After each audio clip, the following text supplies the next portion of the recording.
Salam la famille, toujours un plaisir de parler football. On se retrouve encore pour parler de Classico. Pour la 4e fois cette saison, le Barça et le Real vont s'affronter. Et pour les 3 premières fois, une fois en Liga, les 2 autres fois en finale de Supercoupe d'Espagne et de Coupe du Roi, le Barça l'avait emporté.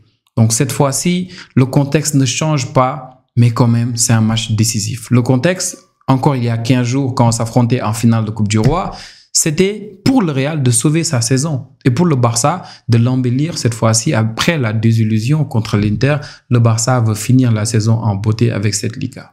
Maintenant, pour la 19e fois, en 21 saisons, la Liga va peut-être se jouer sur un Classico. Et on se rappelle de la dernière fois que le Barça avait remporté la Liga, c'était en 2021. Le but de Kessie à la dernière minute, ce qui avait permis à Xavi de soulever ce trophée. Et le Real l'avait remporté l'année dernière, mais surtout, depuis 2007-2008, le Real n'arrive pas à enchaîner 2 Ligas de suite. Donc, ce sera un match très important. Maintenant, comme chaque Classico, il y a des matchs dans le match. Il y a le trophée Pichichi, Lewandowski avec 25 buts, Kylian Mbappé avec 24 buts. Ce serait intéressant pour Mbappé d'avoir peut-être cette petite victoire pour sa première saison. Maintenant, il y a autre chose. Quand on parle Classico, actuellement, depuis quelques semaines, on va dire, on parle forcément d'arbitrage, ce qui est très dommage. Encore une fois, le corps arbitral a été traîné, on va dire, devant Real Madrid TV. Real Madrid TV, ils ont encore fait comme d'habitude, ils ont pris le temps de mettre la pression sur l'arbitre principal, sur l'arbitre à la VAR. Ils ont sorti des extraits de 5 minutes ici, 5 minutes là-bas. Hernandez, l'arbitre principal, ils ont sorti une interview où il disait qu'il était supporter du Barça quand il avait 12 ans, je pense. Et ils se sont amusés, disons. Ils se sont amusés. Et ce qui est encore plus bizarre et drôle, c'est que c'est un coach qui a un meilleur ratio de victoire avec le Real qu'avec le Barça. Donc, c'est triste. Et maintenant, le résultat de tout ça, on l'avait vu en finale de Coupe du Roi. Un arbitrage très bizarre. L'arbitre qui n'était pas à l'aise. Il avait limite hâte que le match se termine, tellement il était sous pression.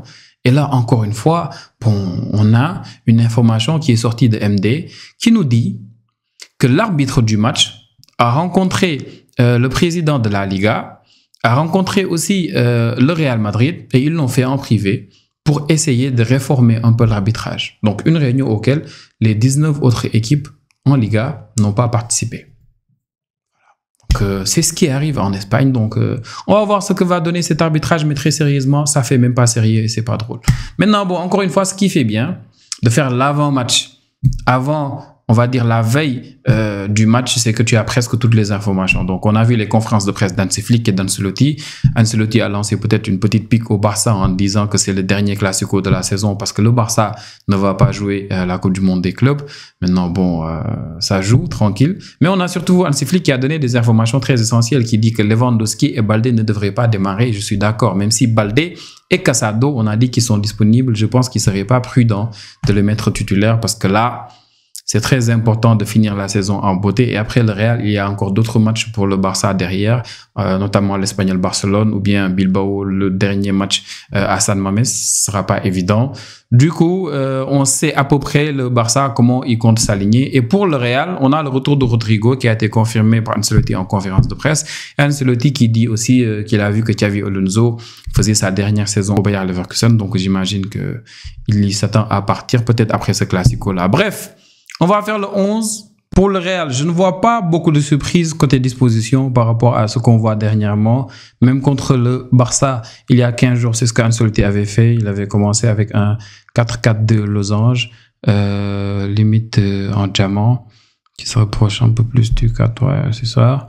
Donc, on sait qu'il y aura Mbappé, on sait qu'il y aura Vini. Donc, on va peut-être commencer par ces joueurs-là. On sait qu'il y aura Mbappé. On sait qu'il y aura aussi Vini. Donc, je le vois bien se mettre ici. Je pense qu'il va utiliser ce dispositif-là à cause de Arda Güler. Parce qu'Arda Güler, récemment, il est très bon. Il y a des rumeurs qui disent qu'il va peut-être démarrer le match. Je pense que ce serait très logique vis-à-vis de ce qui s'est passé la dernière fois. Ce qui s'est passé, c'est que Arda Güler et Modric sont venus en deuxième mi-temps. Pourquoi? Parce qu'en première mi-temps, le Real avait pris l'option de défendre en débutant le match avec Ceballos, Bellingham et Tchouaméni. Du coup, c'était eux qui formaient le trio ici en défense. Du coup, c'était compliqué, mais c'était très défensif. Et après la mi-temps, en voyant qu'il n'arrivait pas à avoir un seul tir cadré, un seul tir à changer, il a mis Arda Güler, il a mis Modric. Valverde est passé latéral. Ce jour-là, c'est Lucas Vazquez qui est sorti. Donc, je vois vraiment cette fois-ci Ancelotti débuter avec une formation bien offensive, une formation, on va dire, très joueuse, ce qui est très rare hein, quand on pense à Ancelotti. On sait que c'est quelqu'un qui aime bien. On sait que c'est quelqu'un On sait que c'est quelqu'un. On sait que c'est quelqu'un qui aime bien défendre Ancelotti. Donc Bellingham ici, il sera important pour plusieurs raisons. Déjà offensivement, on monte des légendes. Moi, je veux voir Fran Garcia. C'est pas une légende, Fran Garcia. Oh, c'est pas une légende. Donc Bellingham, il pourra venir aider parce que Lamine Yamal seul avec Garcia, ça va être compliqué. Donc Bellingham sera obligé de faire peut-être comme ce qu'il avait fait à l'aller contre Arsenal quand il fallait neutraliser le duo Bukayo et Odegaard. C'est Bellingham qui descendait très bas pour aider Alaba qui avait débuté ce match-là ici à gauche. Donc 4-4 limite style diamant comme ça.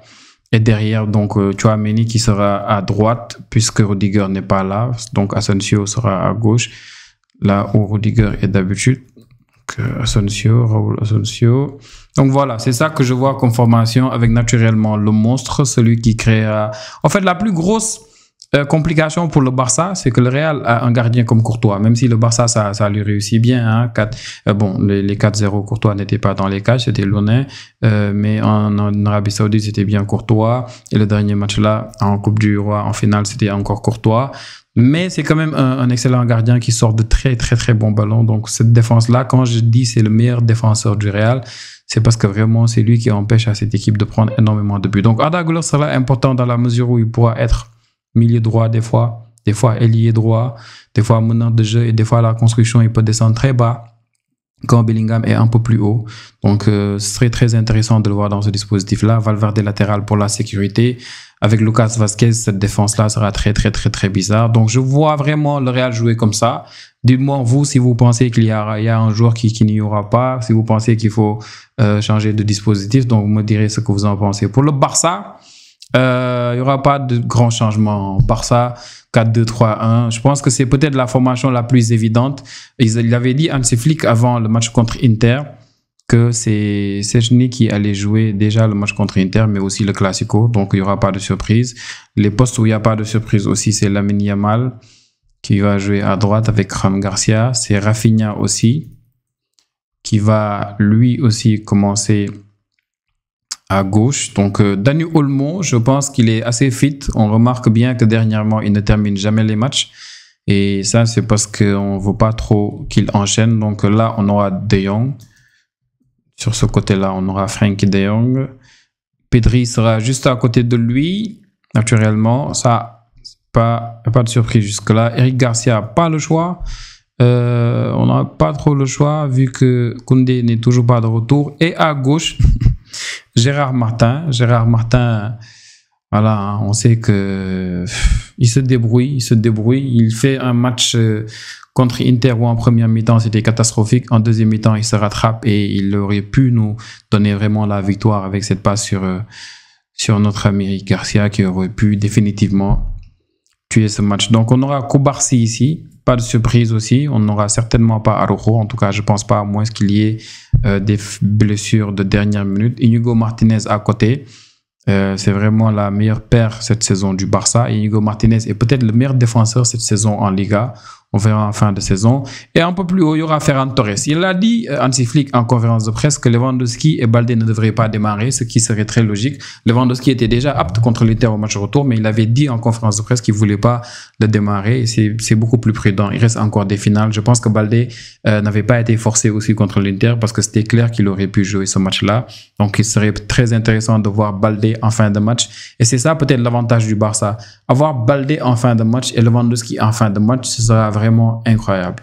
C'est bien terminé ce match-là avec une équipe fatiguée. Moi, quand je vois des supporters du Real qui n'y croient plus, des supporters du Real qui disent mais battez-nous 10-0 si vous voulez, nous on célèbre toujours la victoire contre Inter, la victoire de l'Inter contre vous.